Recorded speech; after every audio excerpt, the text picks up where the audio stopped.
Hello there, HD. Welcome. We're just getting things ready. It'll be another 4 more minutes before I get this whole show started.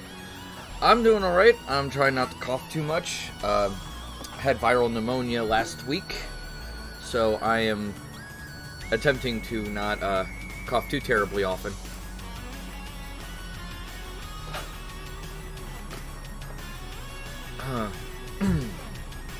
So there is that.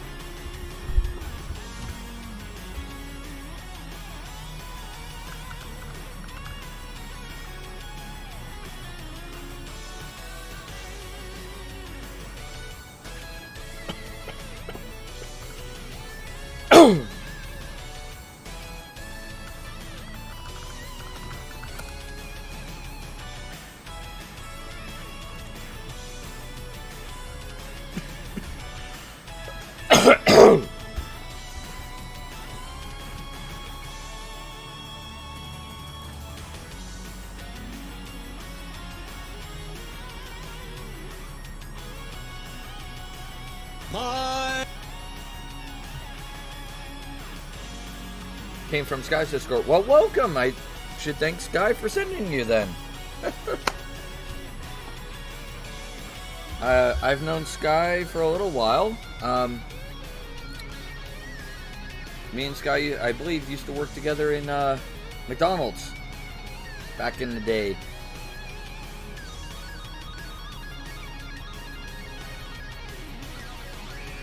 Yep, today I'm going to be educating some people on some Dungeons and Dragons.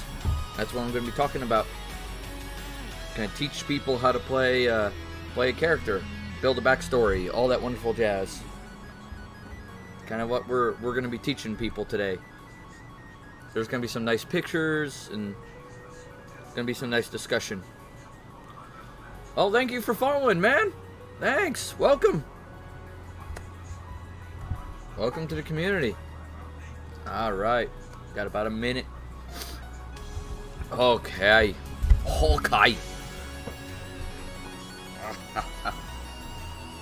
Alright, last drink and then let's get this party started.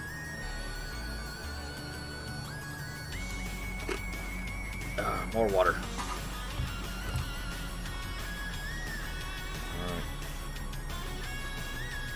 Alrighty. Welcome, ladies and gentlemen, or hi, welcome, guys, gals, and non-binary pals. Welcome to the show. I am Ruby Mad Hatter, and I welcome you all to Tabletop Tuesday. You can call me Kevin, or HD, or DJ. Okay, HD. I'll probably remember that best, because that's the first 2 letters of your name there, so I'm going to try my best to remember that. I am horrible with names, so... Yeah, my wife says that's an understatement. You'll hear her in the background occasionally. Alright, I'd like to welcome you all to Tabletop Tuesday. Before we get into our wonderful discussion/lesson, got a 2 announcements to get out of the way before we get into it. Announcement number 1. Our sponsor, our main sponsor for the foreseeable future, which is Shockbite Gaming Servers. Right now, welcome Blade. Not much is up. I'm about to go through the announcements, and then we'll get into our wonderful discussion/lesson for today. Shockbite Gaming Servers. Right now, they're offering Minecraft, Ark Survival Evolved, Rust, Terraria, Valheim, and 7 Days to Die. So you want to go explore in Minecraft, raise some dinosaurs, shoot some zombies, they got you covered. They're working on Arma 3 and Hightail, so if you ever want to get that military stuff out of the way, they'll help you out eventually. Their servers start at $2.50 a month. Link is down in the little doobly-doo down below. Click on that and it helps us out. Announcement number 2. If you want to help out our community and join our community, you can follow us here. You can also check out our Patreon. It's $1 a month. And it helps grow our community. It helps, support us. Oh, all that good stuff. You can also donate bits. There's also emotes you get access to if you subscribe on here. So there's always that as well. Also with the channel points here, you get access to all kinds of weird, fun stuff. Like all kinds of sound alerts, making me dance, making me sing. I'll answer any D&D questions that I can try to help you with, or I'll try and answer any questions you may have. So, hey, we try to have fun here. Alright? So those are our two announcements. Oy! Okay. So, that being done, RX Treat. Another wonderful person from RX Treat. I love that Discord server, man. Those guys help out so much. I got much love for the RX Treat people. Man, them and Sky's Discord server have given me so much help. I love them to death. Alright. So, welcome you guys all to the wonderful D&D lesson. And so I'm going to be basically teaching some people how to build a character. So last time I discussed this, it was really dry. I will admit that. But we were talking about character sheets. I recently caught the tabletop bug. Nab and I are playing the Expanse game, GN by Nabascore. That is a fun system. The Expanse game is very well written. And it's not too difficult for newer players. I will fully admit that. They did a great job at explaining that, and it fits really well with the Expanse world. I did get to read over it some. I'm not an expert at it, but it's definitely something I wouldn't mind trying one day in the future. We built her character Sunday night. I definitely, I watched the Expanse, and I read through some of the rules. That was a really good one. Another TV to tabletop game I'd highly recommend is these guys are doing a Stargate RPG out there. A Stargate Sg1 Rpg. And oh my god, are they nailing the universe. Beautiful. I got emails on it a while back. Let's see if I can find it. Stargate.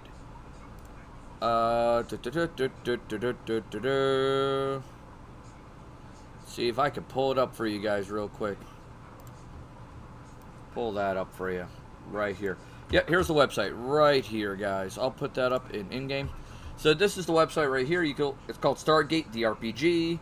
And they're busting their butts on it. Classing it is actually not that hard. Because what they do is you got the various races. You got like the human, the Jaffa, even the Nox. They even allow you to play a Nox. It was one of the playtest characters that they had available. And it is wild, some of the things they're doing. And the way they're classing it is more of what you specialize in doing for the team, not necessarily what your race is. So, like, for example, if you're a Jaffa scientist, you can still do that. So it's kind of interesting how they're doing it. So you got, like, scientist, soldier, anthropologist, diplomat, and, like, there's a few other, like, interesting classes. So they focus on the skills aspect. And your class determines what skills you bring to the table and how good you are at them. Is kind of what they're aiming for. Oh yeah, Tok'ra could be interesting. I didn't read too much into it. Could be interesting. I would definitely recommend this, though. Like, these guys seem to be knowing what they're doing, at least with the background. So, this is definitely something I would keep an eye on at the very least. The other thing I'd recommend is... Where is it? I have it under my Kickstarter. See if I can find it. Give me a second. Is someone is gotten the license to do this from Nintendo and a few others, is an Avatar: The Last Airbender role-playing game. And it can be set in any era of the world. This is something I kickstarted, and I'm very interested in what they're going to pull with this. Because the system looks very simplistic, but very well managed. Not Nintendo. Nickelodeon. Nickelodeon licensed it. So, like, Nickelodeon and the guys who originally wrote Avatar: The Last Airbender Slip of the tongue, I'm sorry. But, yeah, they got, like, specialty dice, all kinds of books, and all... I went with just the PDFs. I want the PDFs, man. I want to check this system out. You could do Kyoshi's era, Roku's era, the 100-Year War, Aang's era, or Korra's era. Those are the 5 eras they're letting people play in. And it looks fun. It looks like it's going to be a blast. I'm so excited for it. So, this looks like it's going to be a fun thing. I highly recommend keeping an eye on this. So, that looks like it's going to be fun.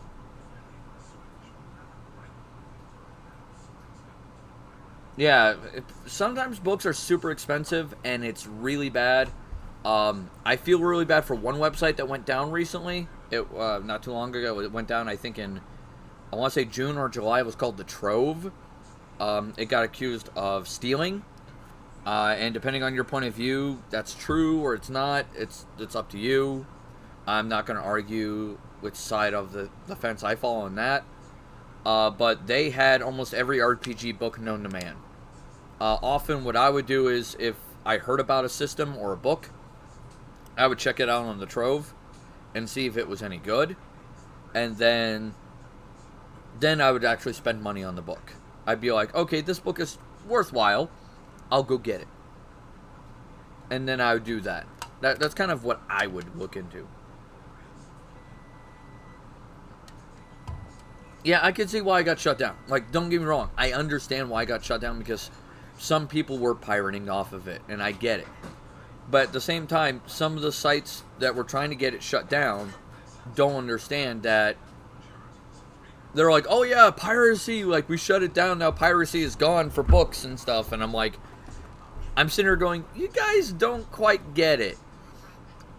Shutting down one site is not going to make pirating your RPG books gonna stop. It's still gonna be a thing. It's gonna keep happening, and there's no way you're gonna stop it. As long as there is a way for people to transfer files, it's gonna happen. Like, piracy has been a thing since the internet's been a thing. And it's kind of wild, and yeah. Yeah, that's why free quick start guides are great. I agree 100%. If you got a free quick start guide to your game, that is the easiest way to stop piracy. 100%. It lets people test out your system. It gives them an idea if your system's any good. And lets them consider whether or not they want to spend money on your game. One of the biggest guys that fought for this system to get, the Trove to get shut down, was a guy that came out with Zweihander.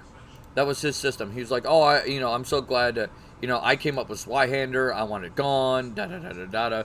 And I'm sitting here going, that's all well good, dude, but you don't have a quick start guide.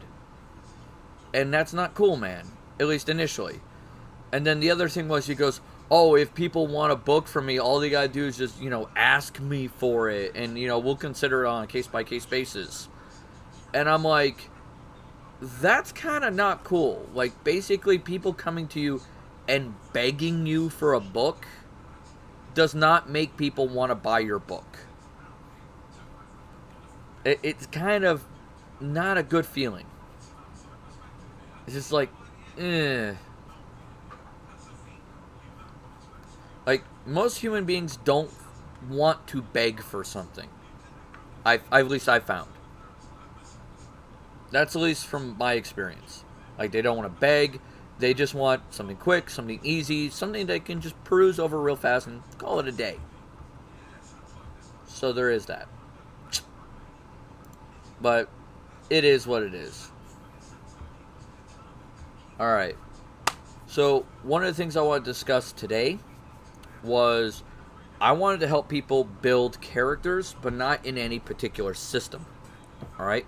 What I'm talking about when I say character building is, last time I discussed character building, I went over 5th edition, like, rules. Like, this is what strength does, dex, con, all that stuff, and how to build a character. And oh, hi, I'm holding something. Give me a second. My wife handed me something. Just hold it while I do this. And so I basically went through the hard rules. But when you build a character, there are what are called soft rules. And what soft rules are we're talking about the roleplay rules. Backgrounds, backstory, things of that nature. And that's what we're going to be discussing today, is how to build a good backstory. How to discuss things with your DM, GM, storyteller, whatever you want to refer to them as. And various sources of material you can use to help you build a character. Alright? Now, if you're using, say, a source material, like, for example, the Expanse game, you have a show to pull from that could help you with that. Or the Stargate show. That's another good show thing to pull from. The big thing... Yeah, and the novels. Novels are a big thing you can pull from, too. The big thing when you pull from a show, a movie, or novels are especially great, avoid main characters. Do not pull from main characters. Or if you're going to pull from a main character, pull a trait, or pull Don't rebuild the main character. or pull a basic idea from them. Alright? Do not copy the main character. Alright? Or a main character. Don't make them exactly. Like, if, for example, if you're gonna build, say, a Star Wars character, don't make Anakin Skywalker. Alright? Just don't do that. That's not gonna go well. Alright? Like, don't rebuild him, essentially. Because it's gonna get boring, everybody's gonna see through it, and it's gonna be super easy to acknowledge that. In D&D, I rolled a Martian ex-military chaplain with faith issues. That's a good example of a character. Alright? You got a flaw. Alright? You have faith issues. Alright? You have some place to grow. And that's the next thing I want to talk about. When you build characters, don't build perfect people. Give yourself flaws, and give yourself room to grow. Because that makes the most interesting characters. For example, the character I'm... Perfection is boring. That's Anne, my wife. For example, the character I'm playing in my Sunday game. Alright, my friend Mark's game. Where I'm actually a player for once. I rarely get to be a player. He is a ratfolk witch in Pathfinder. She's clearly talking about you. I am not perfect. I am nowhere near perfect. No! Yeah, you perfect ham. Yeah, that is not a thing. Nope. But the ratfolk witch I'm playing, the guy, alright, his name is Nar. Nar is racist against humans. Thank you, Directed Energy, for the follow. I very much appreciate that. Welcome to the community. Nar is racist against humans. Alright? Pathfinder is a D&D like game. It's an evolution of 3.5 edition. Alright? It's like I personally feel it's a better version of it. But hey, that's my personal opinion.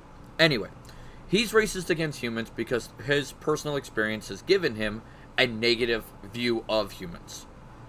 He does not like humans. He think one of the humans one of the humans we have in our party, which is like a monk, like a fist fighter, he keeps referring to it as the idiot human. He goes, "You are an idiot human." It's like, idiot human. Stop trying to kill everything. Oh, great maker, you are a dumb human. Stuff like that. One of the other humans in the party, which is our wizard, has been trying to prove to the ratfolk guy that not all humans are dumb. We can do dumb things on occasion. So, there is growth for him because he is starting to realize that he's not... call the wizard idiot human. I am purple, I am magnificent.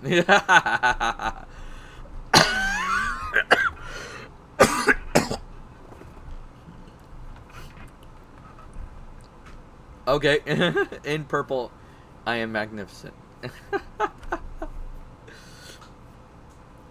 But Nar is slowly growing throughout the game. He is taken on B5. I remember that. Yep. Londo Moari. Yep, that was the idea. Great maker. I love Babylon 5. It's one of my favorite shows. I love it to death. Tell them what you need to be a car. Yeah, one of my first cars was named Londo Moari. My current car is named Ivanova.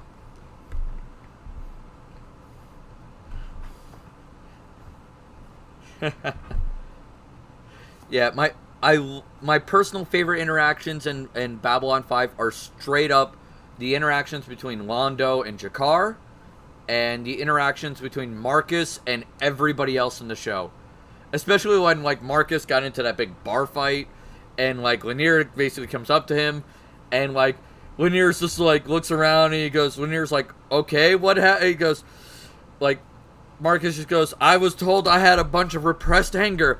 And Lanier's like, and now? He goes, I'm not repressed anymore.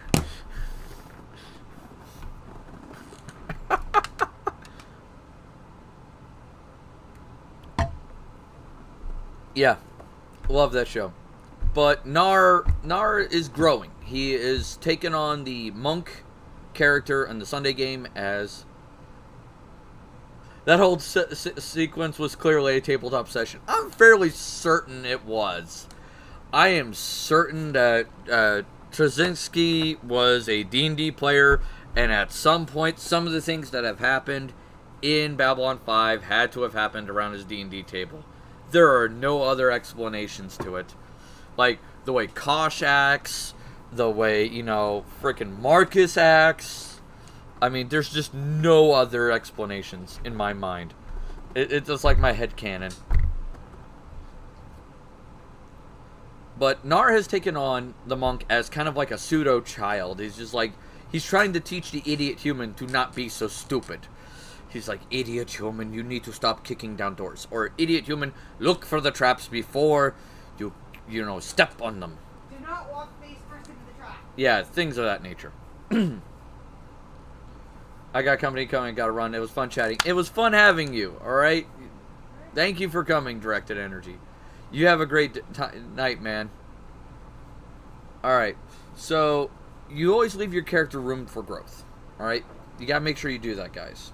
Leave room for growth, alright? Because that enables you to make your character not flat, make your character not boring, and it makes it fun. So there is that. So one of the main books I highly, highly, highly recommend for any RPG you're in, okay? Whether it's D&D, sci-fi, fantasy, modern, whatever, alright? Is the Hero Builder's Guidebook, alright? This book right here. It's a 3.0 D&D book, alright? It's highly recommended. And what it does is it asks a series of questions. Now, some of these early parts of the book, not as useful. But once you get to, I believe it's page 38. Because you can ignore the first part, because that's all D&D stuff in specific. Especially 3.0. Alright? So you want to ignore that. It's right here, creating your personal history. Because it asks some good questions. Because when you're building a character, your character did not pop into existence on game session 1. They were born, they had a childhood, they grew up, and those things affected their lives. They had parents or a lack of parents, and that affected them. However they were raised, did affect their lives for both good or ill. Alright? And where they grew up affected them for good or ill. For example, it says home community. Where were you born? How did it grow? For example, first one is home climate. Did you grow up in a desert? Did you grow up in the Arctic? Did you grow up in a temperate zone? Things of that nature.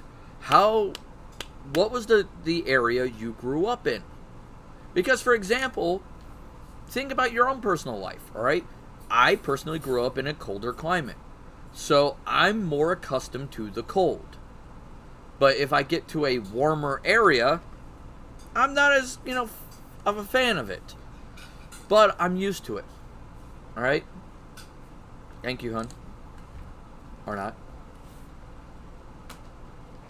Okay. So, it also mentions... Oh, thank you. It also mentions, like, was it cold, was it temperate, was it warm? That was the first 3 questions it asks. That helps. Alright? It also asks, was it a desert, plains, forest, hills, mountains, marsh, aquatic, underground, nomadic? Those affect fantasy, but you also, if you're in a sci-fi setting, you should consider, were you constantly traveling on a ship? Were you born on a space station? Consider your home environment. How did you grow up? Because that affects your life. Think about how that works for you. And also apply that to whatever skills your character has, whatever access to whatever classes they have access to, or how it affects your character use of that class. For example, if you're playing a soldier and you came from, say, like a city, you're going to be used to basically being in cramped, in close quarter fighting compared to, say, a soldier who was from the countryside. They're used to big, giant, open fields. So being in a tight space is not going to be something they're accustomed to compared to the city person. So there is that. Also consider your home community's size. Did you come from a small town? Small towns, you tend to know everybody. Or did you come from a very large city? Large cities, you're like, I don't know everybody, I don't care. I care more about the few people I know than everybody in town. So I tend to care more about my family. I care more about the few friends I have. Whatever. And there's a bunch of people around me. So I'm used to large crowds. Things of that nature. So those are things to consider. Like, are you used to large crowds? Are you used to small crowds? Those affect your character. They're things to think about. And whether or not you're used to living among different types of people. For example, if you're in a sci-fi setting, are you used to living among aliens? Are you used to living among just humans? Or just whatever race you're playing? Those matter. Alright? If you're living in a fantasy setting, did you grow up among, like, a small human community? Or did you have, like, a bunch of elves and dwarves and all kinds of things around you? That matters. Because that can affect how your character behaves. Alright? Next thing to consider is your family. Did you have your family around? Did they affect your family? Were they a helpful family or were they harmful? Alright? Some people did not have happy family lives. One of the things you need to make sure you keep in mind. Alright? And please, for the love of the gods, keep this in mind. If you're playing an adventurer or a hero or whatever you're doing in these RPGs, right? You have to have a reason to go. You can't Wanderlust is a perfectly legitimate reason. Yeah, wanderlust is fine. That's okay. Wanting to go out and see the world is an okay reason, all right? But you have to have a reason to go. You can't just be like, whatever, all right, I'll find some reason. No. You have to have a driving reason, because the life of an adventurer or a hero or whatever is not a safe one. Or easy. Like in D&D, it's not an easy thing. In most sci-fi settings, it's probably not going to be easy either. Like whatever life you're probably taking on, it ain't going to be fun. So you got to keep that in mind. Whether your family is shitty as hell, or your family's dead, or you're trying to help provide for your family, or you have just really strong wanderlust and you've never seen the outside world and you really want to, gotta have a reason. Find it, pick it, go with it. You can't just be like, oh, I like my little farm and, I kind of, I'm just your everyday dude. Everyday people do not want to go out and see the world. Or murder monsters. Or murder monsters for a living, because monsters will fucking kill your ass. They'll do it. Alright? Alright? Everyday people don't want to just pick up a sword and go, fuck it, let's go fight the big, scary, armor-plated, flying, fire-breathing monster. Pass! Or, like, hey, let's pick up a gun and take on the evil empire that has, like, 1,000,000 soldiers. Alright, let's go do that. That sounds like a great fucking idea. No, you have to have a reason. Okay? Pick a reason, for fuck's sake. It is annoying as hell. When I literally have had players that are like, I don't know what reason I would have. It's like, if you don't pick a reason, I will find one for you. I will fabricate one for you. I will fabricate one for you, and you are not going to like it. Even if it's murdering your whole character's family. I will burn your character's town to the ground, man. It is not going to be fun. But I will give you a driving reason. Alright, so there is that. So keep that in mind. For the love of all that is good and friggin' holy.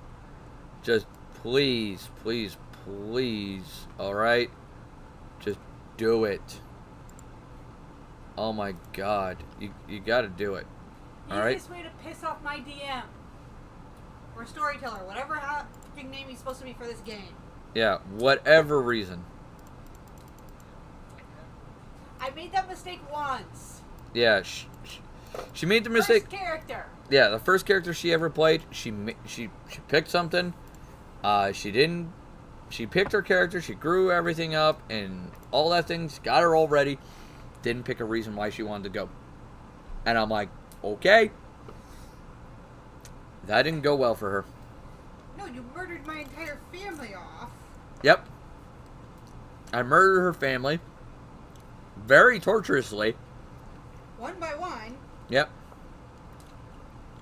And the villain left her with a nasty scar. No, never mind. You didn't murder my family that game. You just kind of almost killed me. No, I murdered the family and gave you a scar. I remember that. I don't remember the name of the character then.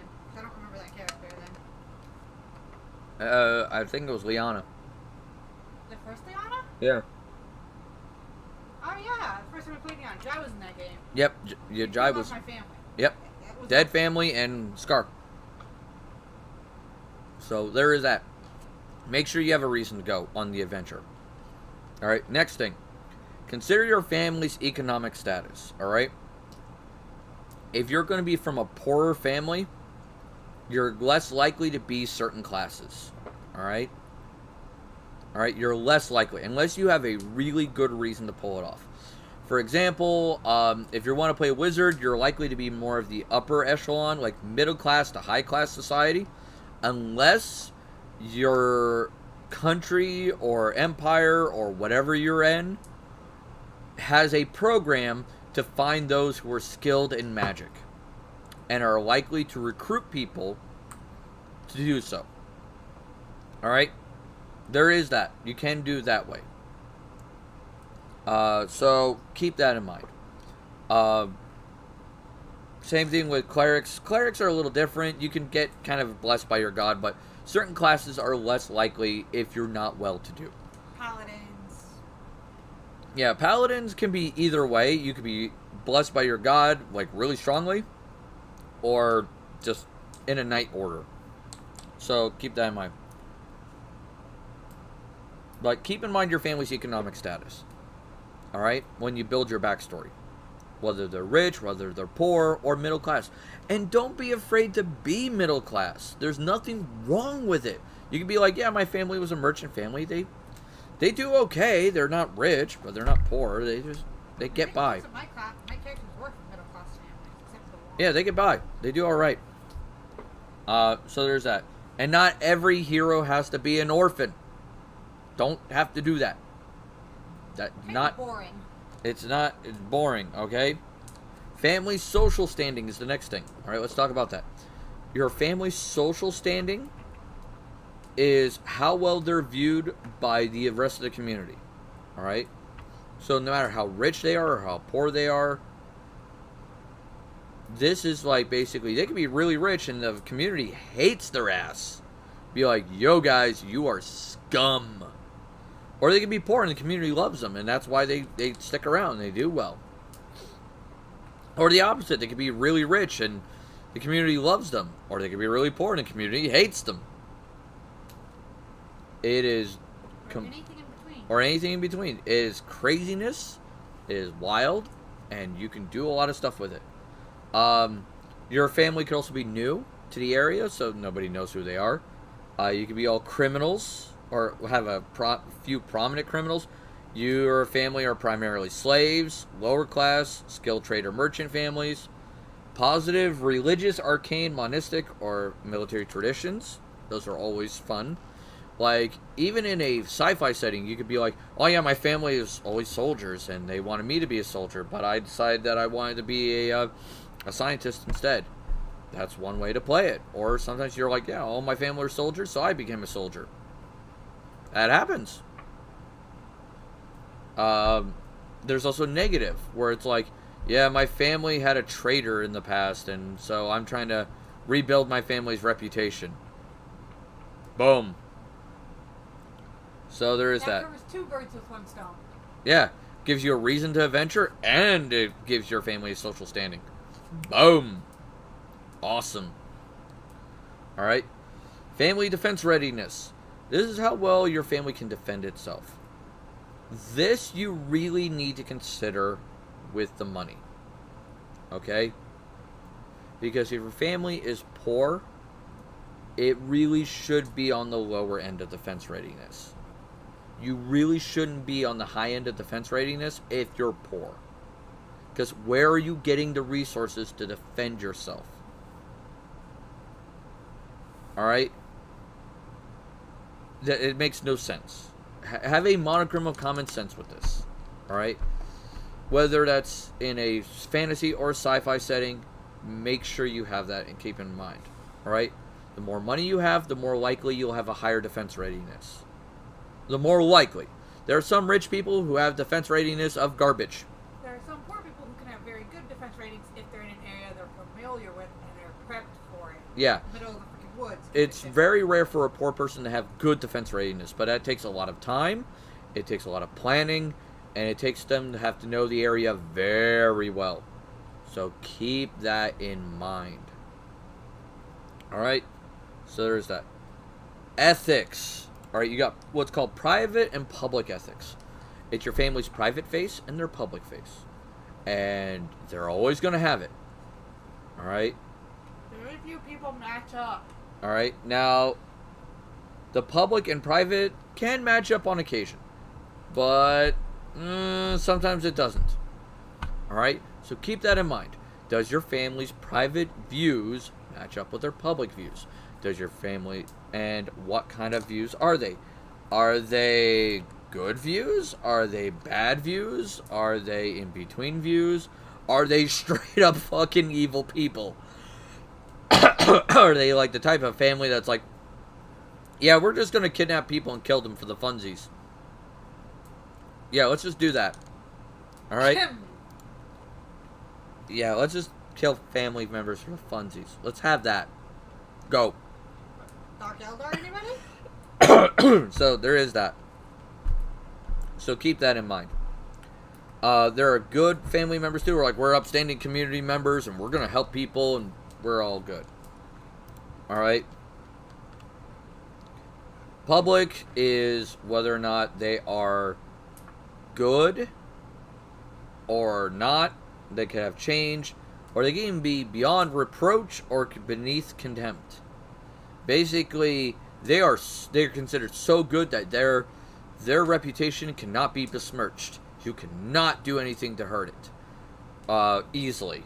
Or their reputation is so really fucking bad that you cannot... It's irredeemable. It's irredeemable. Everybody hates their ass. Another thing to consider is religious commitment. Alright?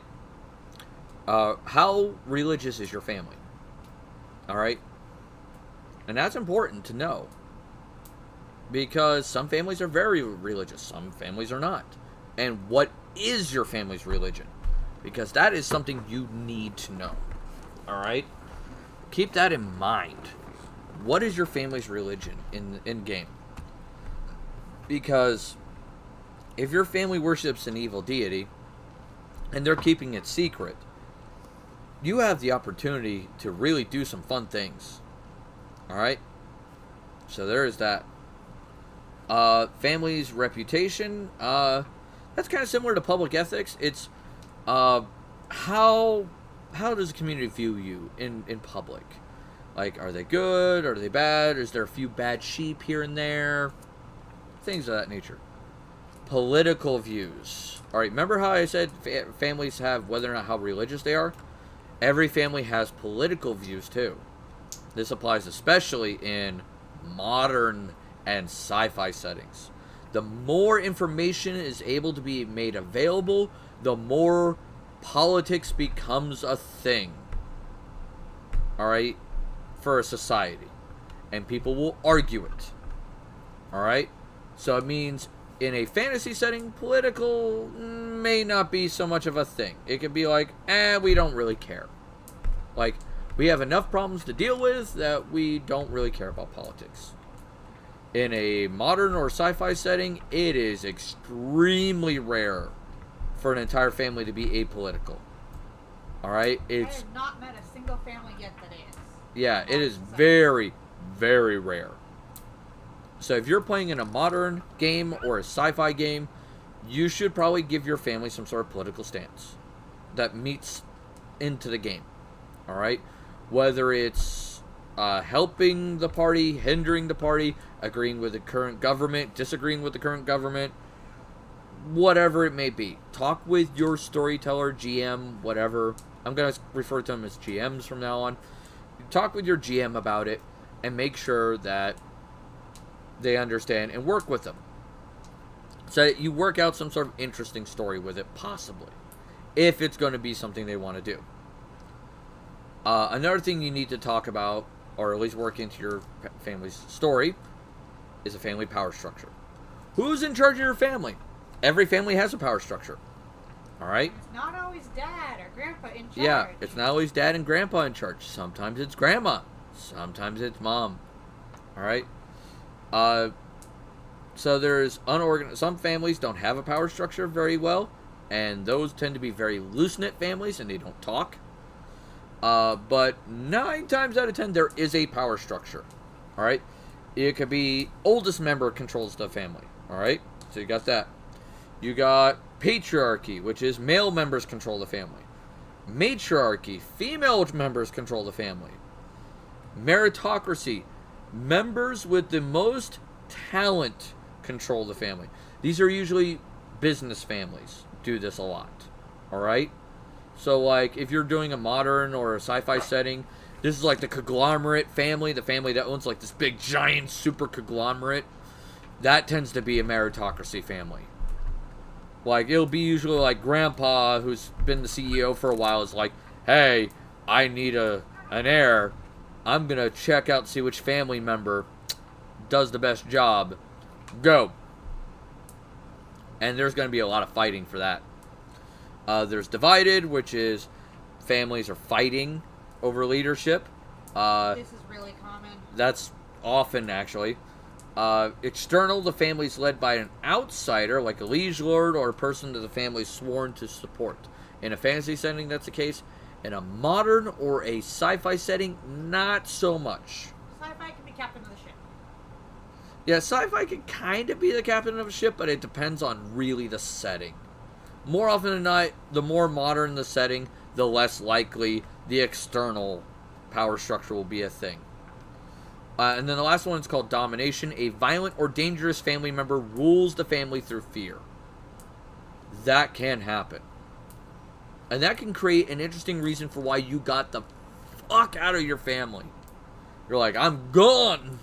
You saw this coming in GTFO. Yeah, you're like, I'm sick of being abused by my family member. I am gone. I'm getting the hell out. Alright. Next thing that it mentions is called Ancestors of Note. Okay? So let's talk about Ancestors of Note. Ancestors of Note is basically someone in your past, if you had one, that did something cool. In a fantasy setting, there's a lot of options. Same thing in a modern or sci-fi setting. In a modern setting, it'd be like, oh yeah, my grandfather fought in, like, say, World War II and fought in the Battle of Britain, and he flew a fighter plane and shot down, like, X number of, you know, Luftwaffe. Like, did something really cool.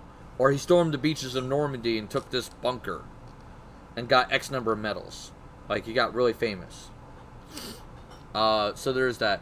In a sci-fi setting, it could be like, oh, my grandfather was one of the first guys to land on the planet of Zendat, and he took helped take the alien capital, and he was present at the killing of the leader. Like, stuff like that. You can make stuff up, and it's really kind of cool. Work with your GM though on that. Don't just like completely make something up out of the blue and then like slap your GM in the face with it. All right. If you want to have an ancestor note. Some people don't have that. All right. Then we talk about education. All right. Certain classes, you have to have an education. If you're playing a spellcaster in a fantasy setting, unless it's a particular style of spellcaster, like say a sorcerer or a warlock, you need an education, especially a wizard. Wizards, you definitely need it. In a modern or sci-fi setting, you've had to have had some level of education. Something. Oh wait, did I not fix my stream? I did not. I'm still saying I'm Final Fantasy 14. Shite. No wonder why people are wondering what the heck is going on.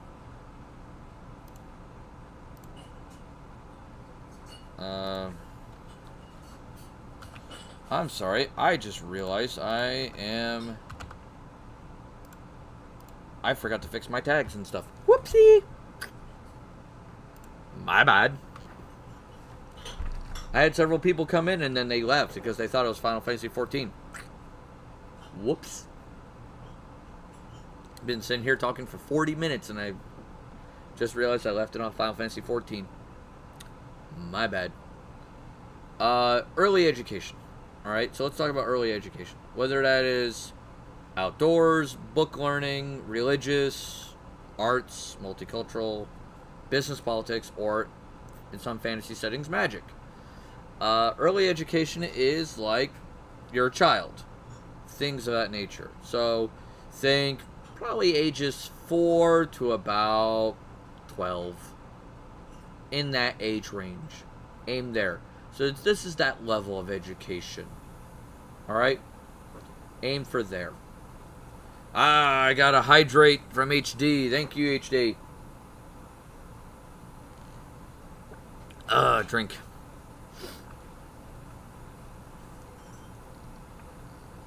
Alright, so that's like 4 to 12 is what we're aiming for early education.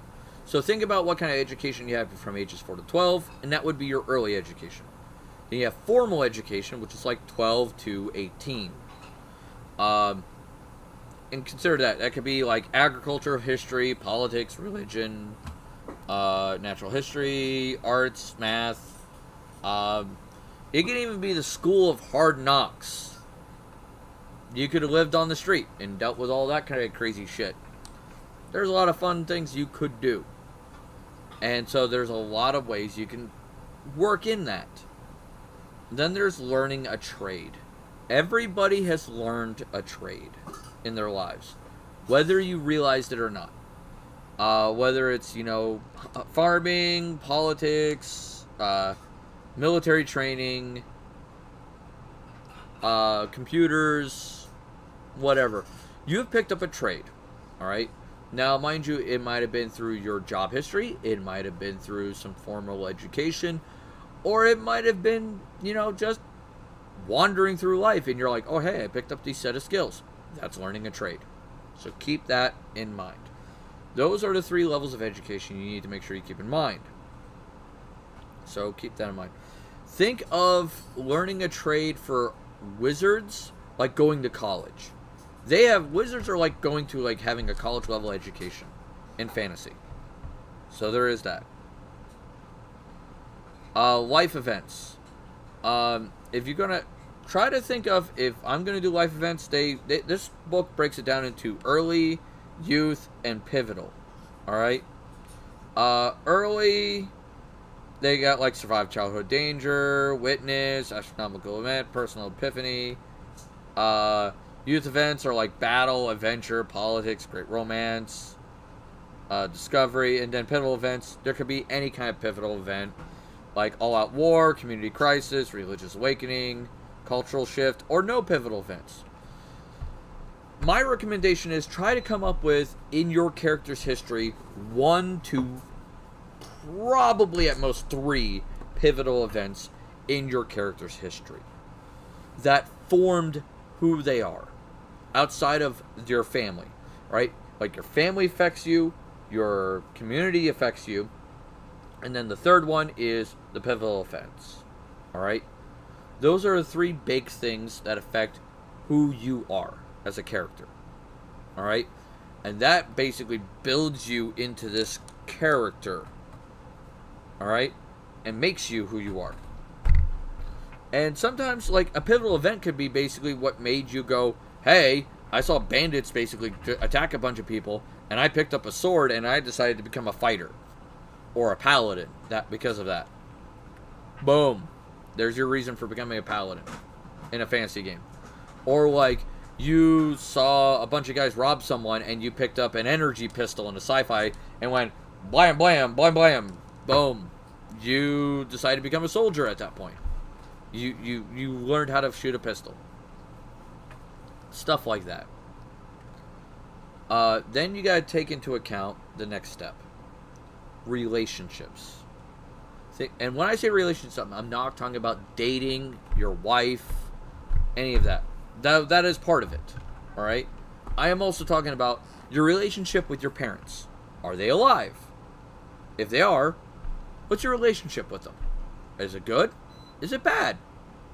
How's it going? Do you still talk to them? Like, if you're in a modern or sci-fi setting, do you send messages back home? Like, for example, in the Expanse, the main character, I can't remember his name off the top of my head, calls his mom. I wouldn't say regularly, but as often as he can get away with it. He talks to his mom. He has a good relationship with his mother. That is a good example right there. In Star Trek, what's a good example? Picard, at first, has a bad relationship with his brother. He hates his brother. Him and his brother fight all the time. And then, eventually, in one of the episodes, him and his brother make up. They become really good friends. And he sends messages to his brother every now and then. So he stays in touch with his brother. So there's that. Another good example, Star Trek Deep Space Nine. Sisko has his son, Jake, with him. And they stay in touch. Even when Jake separates from Sisko. And they're like, they try to stay in touch with each other. Alright? And Sisko even stays in touch with his father back on Earth. Alright? Good examples of basically, do you stay in touch with your parents? Are they okay? Are they both alive? Like for in Sisko's case, his mother is dead, his father is still alive.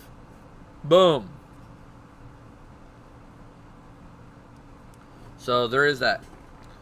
Then the next one is siblings. Do you have siblings? Are they still alive? Do you talk to them? I just mentioned Picard and his brother. Boom. So right there is a good example of siblings. Do you get along with your siblings? Are you being friends with them? Is it going well? Boom. Problem solved. Grandparents. Do you talk to your grandparents? Are they still alive? Once again, those are the common questions. And those are the 3 big groups you should consider. Posture check. Okay. Let me fix my chair. I gotta sit up. Made you sit up finally? Yeah, HD made me sit up. Someone actually redeemed posture check for once. Other than me? Mm-hmm. Nice. Oh, yeah. I'm waiting for someone to actually hit one of the soundboard things and scream in my ear.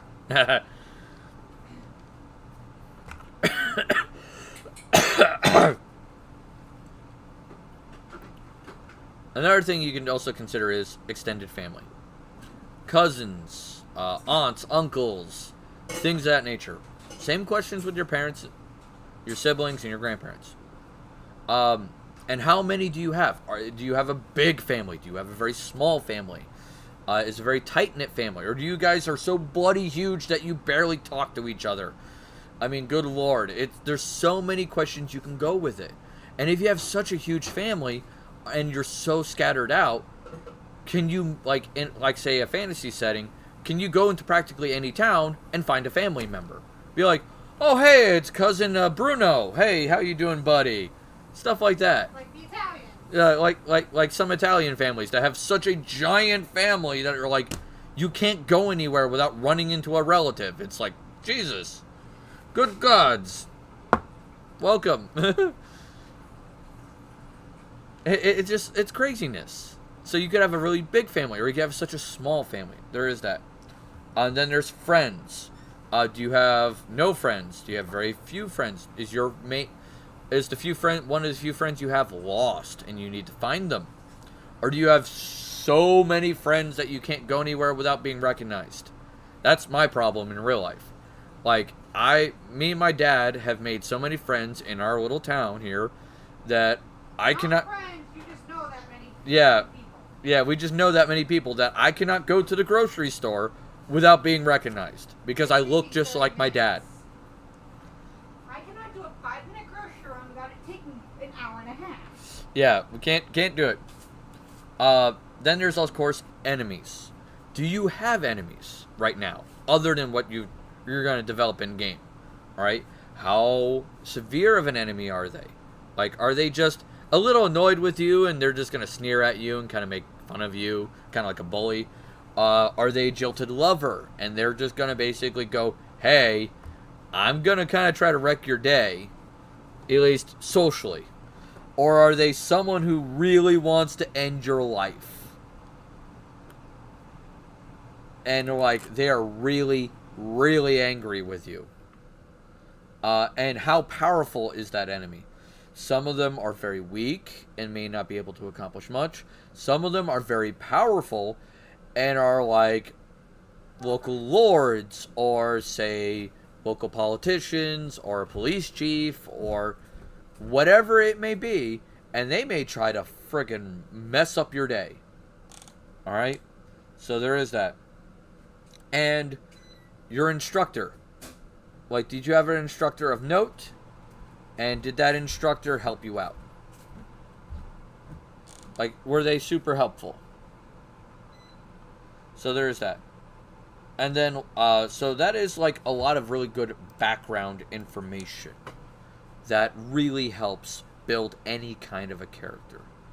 Now, D&D has alignments, and as much as every system doesn't have alignments, it's always good to have kind of an idea of the alignment chart in your head. Okay? And so I'm going to bring up the alignment chart for D&D, because the alignment chart is... If you're dealing with superheroes, people might understand it better. Yeah, I'm going to try to bring it up to the best of my ability, because I'm going to explain it also with superheroes as well. Alright? Oh, my face is, of course, in the middle of Lawful Evil. Okay, so we're going to talk about the 9 alignments. And now these kind of do apply to other games outside of this, but try to keep in mind these are not hard rules. Okay? So you got Lawful, Neutral, and Chaotic, going from left to right. And then from top to bottom, you got Good, Neutral, and Evil. Okay? Now, a lot of people are like, oh, okay, there's, you know, those are loose definitions. Hear me out. I'll make it easier for people to understand. Think of good as being selfless, and evil as being selfish. Alright? Lawful is being structured, and chaotic as being free form. All right, like you do not have structure in your life, and this is what I'll talk about. All right, lawful good. All right, lawful good means lawful good doesn't mean being lawful nice. That's what it says on the page. Lawful good. A good example of lawful good is not lawful stupid. Yeah, lawful good is not lawful stupid. Please don't play lawful fucking stupid.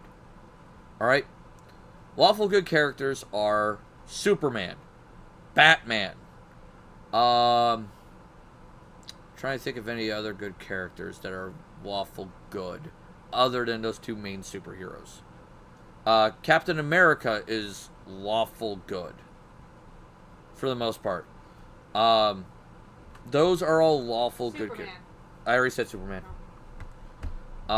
Those are all lawful good characters if you're into superheroes. If you're into sci-fi, I'm trying to think of a good, lawful good character. Captain Picard is kind of lawful good. He's kind of neutral goodish, though. It's kind of in between there. Lawful good means that you have a... Lawful means you have a code of rules that you tend to follow. Doesn't necessarily mean the rules of the area you live in. Doesn't necessarily mean the laws of the land, or the laws of your empire, or the laws of your civilization. It just means you have a code of ethics you follow, and you stay to it as closely as you can. Like, you're not a super stickler to it, but you're trying to stay close to it. Neutral good is kind of the in-between. Alright? And I'll explain that in a moment. We're going to switch to the other side, though, real quick. Chaotic good. Chaotic good is like Robin Hood. It's the best example I've ever heard of chaotic good. It's, you don't really so much care about the rules. You kind of just do what you think is right at the time. Alright? So, this is the type of character that would basically go, okay, the laws of the land are kind of screwed up. We're going to kind of mess with people in order to get it taken care of. Excuse me. And then we got neutral good. Neutral good characters are like I said, Captain Picard is a good example. Martian Manhunter is kind of a neutral good character. Wonder Woman's a neutral good character. Flash is actually chaotic good. I'd say Flash is chaotic good. He's a good example of that. So there is that. Alright? Neutral good is the in-between. You have some rules that you tend to follow, but you're very flexible, and you go in between them. Alright? Now let's go for the exact opposite. All the way down to the bottom. Lawful Evil. Alright? Lawful Evil is Lex Luthor. Lawful Evil is Emperor Palpatine. Alright? Lawful Evil is... Who else is lawful evil? That would be a good example. Thanos is a good example of lawful evil as well. And that is, you have a code, you follow it, but you're doing it for your own selfish gains. It's all about you. You want power. You want glory or whatever you want.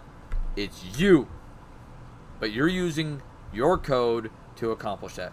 Whether it's bending the laws of the land to your will, or it's bending other people to your will. Lawful evil people tend to be the evil masterminds. They tend to plan out things multiple steps in advance, and they tend to really manipulate people and screw over people.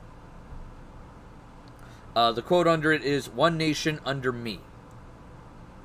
So that gives you an idea of how bad lawful evil can get. Chaotic evil. It says, "I'm the player your DM warned you about." Alright. Chaotic evil is the Joker. Chaotic evil is... I'm trying to think of a good Marvel character. Shit. That's chaotic evil. Loki. Loki is very chaotic evil. He's very selfish. But he's not like... out to murder everything. Alright? That's a good example of chaotic evil. Chaotic evil basically does whatever they want at the time they want to do it, but it's still all about them. Alright? That's the main kick. Neutral evil is kind of the in-between of those. Neutral evils, trying to think of good characters for that. Not good examples of neutral evil, and that's the hard part. Damn. I wish I had a good example of neutral evil, but I can't think of one off the top of my head. I'm sorry. Then we got lawful neutral and chaotic neutral. Lawful neutral is you're all about your code, whether it's good or bad, or basically selfish or selfish. It's not really matter. It's what matters is the code. The code is what matters. Alright? You have your code, you're going to stick to it. Chaotic neutral is, well, I'm just going to do whatever I want, whenever I feel like I want, and, well, doesn't matter if it's selfish or selfless. That doesn't care. And then there's neutral, which is in between everything. Alright? That is the alignments. Now, why did I bring up the alignments? Well, because alignments do kind of matter in D&D, because most characters have them. And in other games, if you use the alignment chart to help you narrow down your character's behavior, it helps sometimes for you to behave in a way that isn't you. Still suck at that. Yeah. Because that is the biggest problem some players have, is like, you gotta think in a way that isn't you. You have to think about that. Because that is the biggest... Your character doesn't have the same experiences as you. So, they're gonna see things differently than you will. Always. Alright? That's the truth. So you always gotta keep in the back of your mind to go, how would my character see this situation? How would they react to this situation? And it's not always going to be axe to the face or gun to their face. It's like, hey, you know, this person's really upset. Maybe I should calm them, so on and so forth. So there is that. One website I highly recommend, by the way, if you're ever looking... That's my stuff. Oh, that's your stuff? Okay. If you're ever looking to help build a character, at least for 5th Ed, Pathfinder, 3.5, things of that nature, I use it whenever I don't have an idea of what I'm doing. It's called RPG Bot. These guys do all the number crunching. They figure out what they're doing, and you basically can figure out, like, use it as a guideline. Like, okay, this is their suggestion. Work out from there, alright? Don't always take it as the Holy Gospel. Just be like, this is their suggestion. Let's see if I can figure out from there where to go. Alright? With that being said, we're going to move on to the classes. And I'm going to give you RP suggestions for each D&D class. Like little tidbits and characters you can use as inspirations for those classes. Okay? So let's start with Artificer. Artificers are inventors. These guys basically make a bunch of stuff. This is, by the way, for D&D 5th edition. Alright? So please keep this in mind. At a later date, I will actually go through other game systems upon request. If someone has a game system they want me to go through, I will be more than happy to look over their classes and come up with RP ideas for those classes. Alright? Artificers are magical inventors. They basically make little magical items. They basically... They're the Iron Mans of yeah, the world. they are Iron Man, essentially. Iron Man is one of the guys I recommend using as an inspirational person. Maybe not the billionaire jackass. Yeah. Iron Man is a good example. Bruce Wayne is another good example. Not Batman, Bruce Wayne. Fox from the newer Batman movies. Also a good example, using him. Also, like a good inventor type character. So, that's to keep in mind. What else is there? Dr. Jekyll and Mr. Hyde is another good example. If you want to pull from novels and inspiration, that's a good example. That constant inventor. Frankenstein, Mary Shelley's Frankenstein, also a good example. So you want to have like that sciencey character where you're experimenting with the boundaries of magical science, and you want to figure out what works, what doesn't work, things of that nature. As well as you can build metal friends and stuff, and or like armor or a big fucking honking cannon. I mean, it's up to you how you go about it. All right. So, my suggestion on inspirations are those. All right. You're going to be a high intelligence character, because artificers do use intelligence. Intelligence for an artificer is your god stat. Yeah, intelligence is your main stat. So keep in mind, you're playing a high intellect character. You're going to be very smart. You're not going to be you tend to not be very strong. So keep that in mind. Some people play high strength characters, but the biggest stat you will have is intelligence.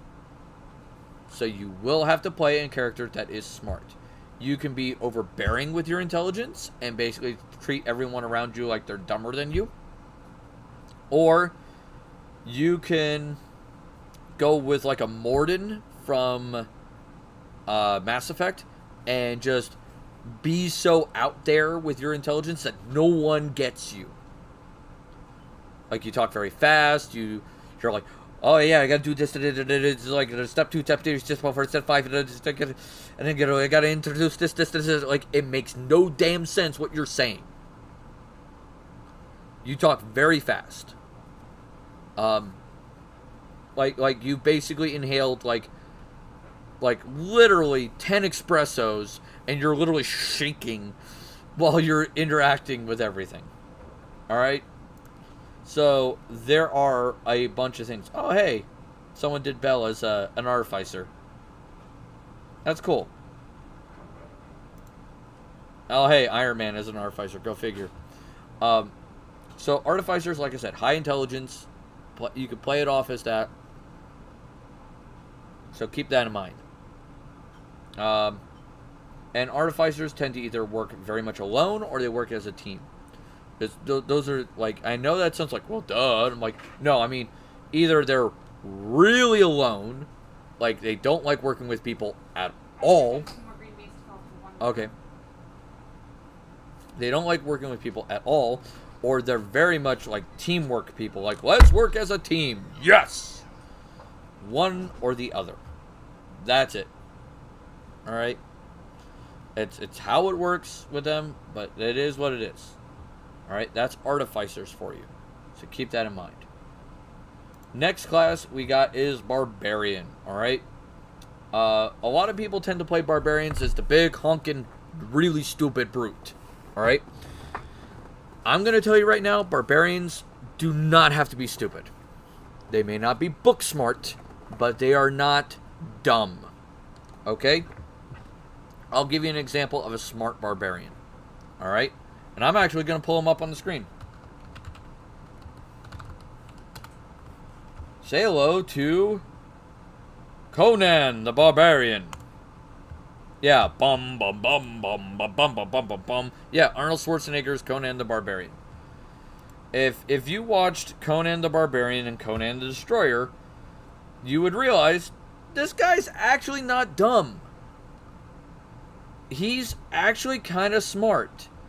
And the reason why he's kind of smart is he lays traps.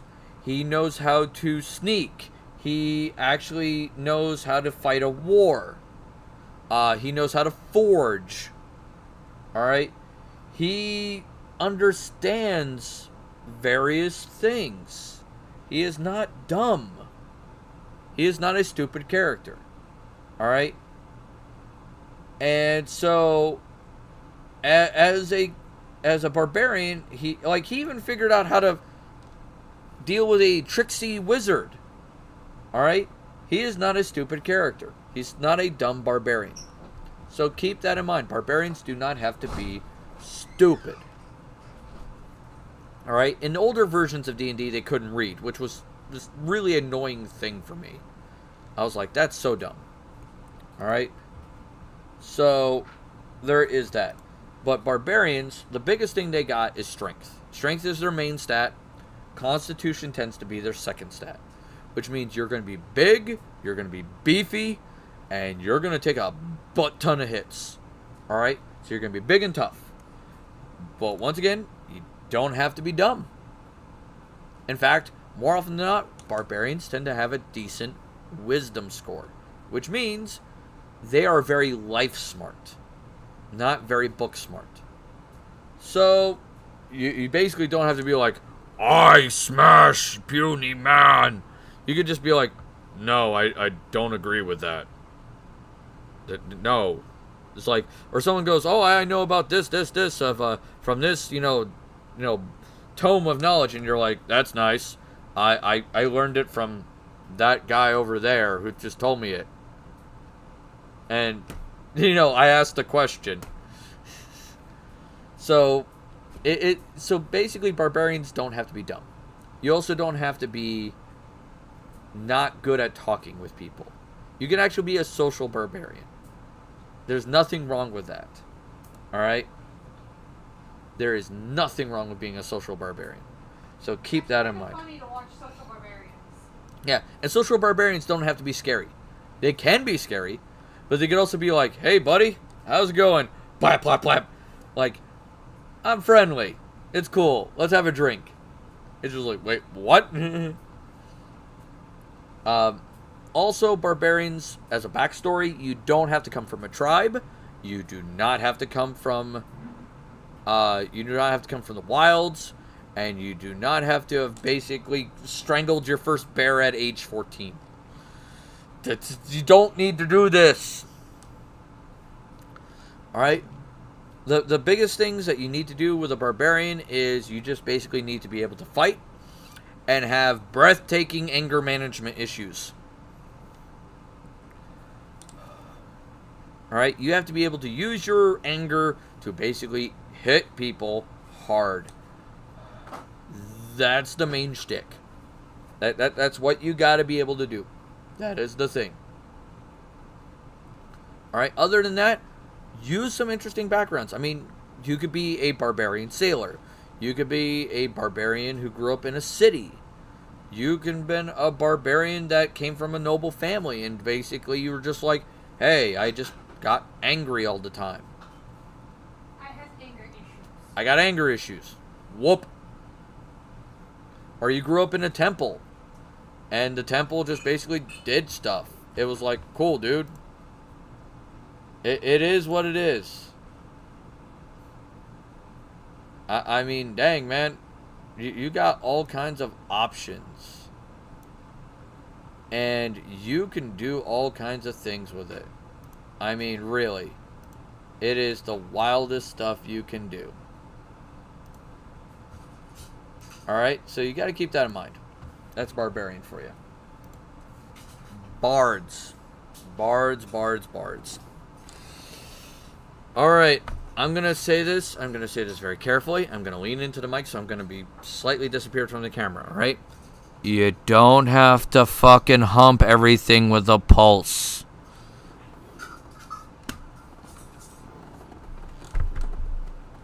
Alright? If you're playing a bard, you don't need to do that. Alright?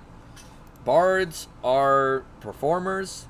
They don't have to be less sex-filled deviants. Although, that is fun to play. So, sometimes that can be fun to play. You don't have to do it all the time. Okay? The main stat for a bard is charisma. Have fun with it. Be very talkative. Be very friendly. You're going to have a lot of social skills. Have at it, Hoss. Okay? Have fun. Alright? That is the main shtick with Bard. It's what you gotta do. Blood Hunters. Blood Hunters are weird. And you're gonna be doing all kinds of creepy shit. I would recommend having a high constitution score. And you're gonna be an edgy little fucking person. You're an edge lord. Enjoy. Yeah, have fun with your edge. Alright? That's the best thing I can recommend. I really don't have anything to say about that other than that. Clerics. Your main stat is wisdom. You're religious. And your flavor of cleric depends on what god you pick. That's really, I can't really say much more than that. Your RP is going to be based on the god you pick. So read up on your deity. Make sure you pick the one that fits you with what playstyle you want. And have at it. Alright? Just be careful. I can't really say more restrictive than that. Alright? Some gods are about war. Some gods are about healing. Some gods are about trickery. Just be careful. Alright? Druids. Druids, you're all about being one with nature. And being friendly. All that jazz. They're also a wisdom class. Just, you didn't have to grow up in the wild, but at the same time, you don't have to necessarily, what's the word I'm looking for?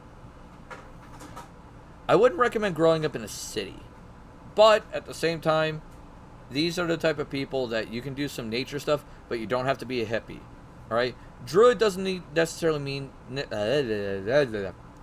Druid does not necessarily mean that you have to be peaceful. Druid means that you can be... I'm going to use the forces of nature to smack a bitch. Alright? Druid also means you could turn into a big fucking honking bear. Or giant fucking wolves. And eat some fucking people. Alright? Have fun. Alright? You can do some crazy shit with Druid. Alright? Fighters. You could be a soldier. It's the most common one ever fucking done. You don't have to be a human, but it's the most common one picked. Alright? You have a lot of backgrounds for a fighter. Alright? Fighters are easy to pick a roleplay with. You could be a guy that just lost your farm. You could have been a random person that just joined the army. You could be like a town guard. Whatever. Have at it, man. There's a lot of crazy things you can do with fighter. My recommendation is talk with your GM. Come up with some sort of backstory that works with what you're doing. Especially with the build of fighter you're going with. Alright? Monks. Monks don't necessarily mean you have to be like, I'm peaceful. No, monks can also be, hi, I'm gonna whoop your ass in like 8 different ways of kung fu. Or, you know, monks could also be like, hey, I'm very spiritualist. Or monks could be very much like, hey, I'm just a random drunken dude. Whatever. You can do a lot of cool things with monks. Just make sure you... I'm repeating myself a lot. It's basically... Your background's got to meet what you're going for with your build. That's the big stick. Monks, my suggestion to avoid is don't go super peaceful, but don't go super violent. That is the big dichotomy I've seen with monks. Some people go like, I'm going to whoop everyone's ass, or I'm not going to hit a single person. And it's like, please, for the love of God, stop doing either. Alright? Paladins. This is the class I've seen people fuck up the most. Oh my god. This class drives me up a wall. Because, dear Christ, do people fuck up this class. This is the class that brings out the asshole in people. Alright? Remember that statement I say you don't have to be lawful asshole? Or lawful stupid? This is the class that brings that out. Alright? For the love of God, be reasonable with your oath. Be reasonable with your tenants. Have some fucking give with it. If you pick Oath of Vengeance and be like, I want to kill orcs, alright? Don't just say, oh, hey, it's a half-orc. That's close enough. Fucking kill. No! Especially if one of your party members is a fucking half-orc.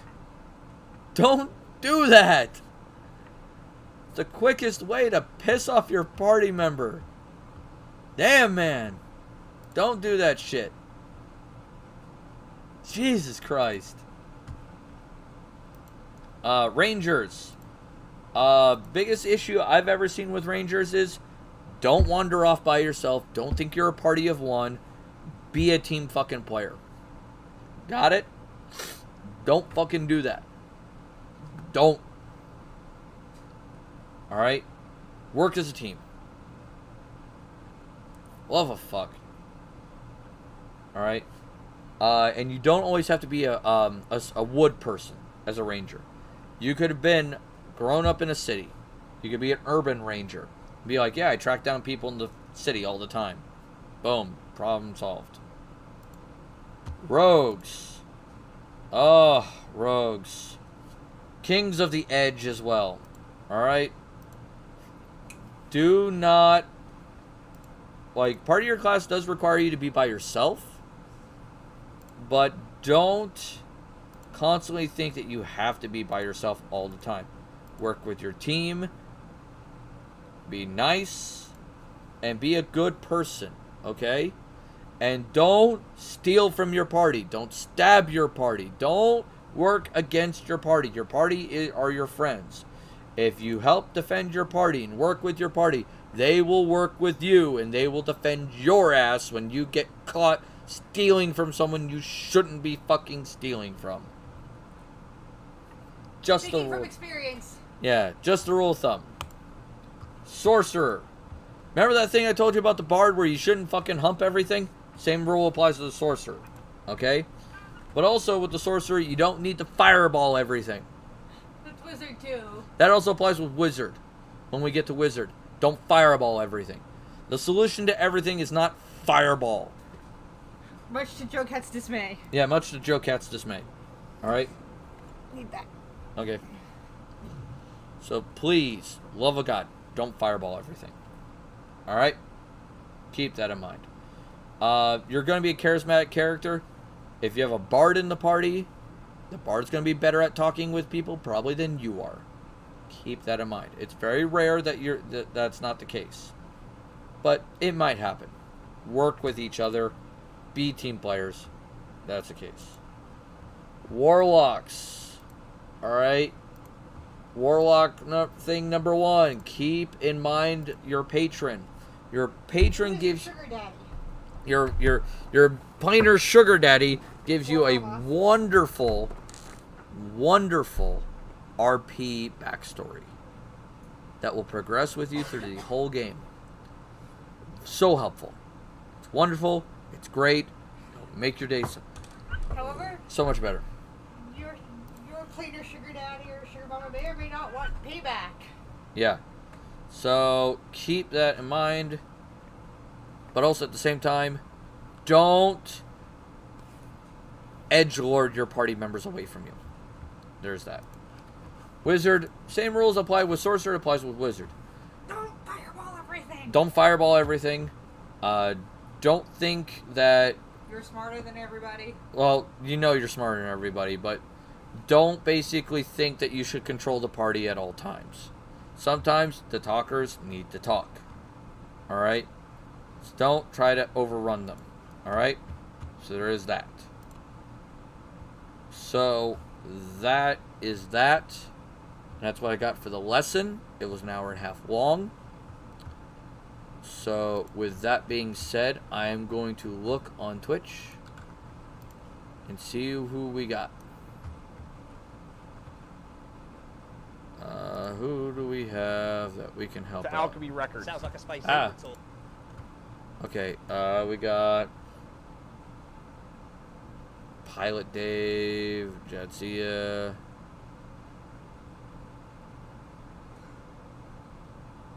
Let's do Darkest Dungeon. We could check out Darkest Dungeon. someone wants to... guard. Hard scan, that's cool. And Alright. So with that being said, I got the lesson done for today, alright? So, there is that. I want to thank you all for attending. And I hope to see you next Monday when we have Unplanned Gaming. Unplanned Gaming will be the 16th. It'll be at 7. So stick around for the raid. And I will see you all later. And you guys enjoy whatever hobbies you do. And take care of yourselves. Alright? Toodles.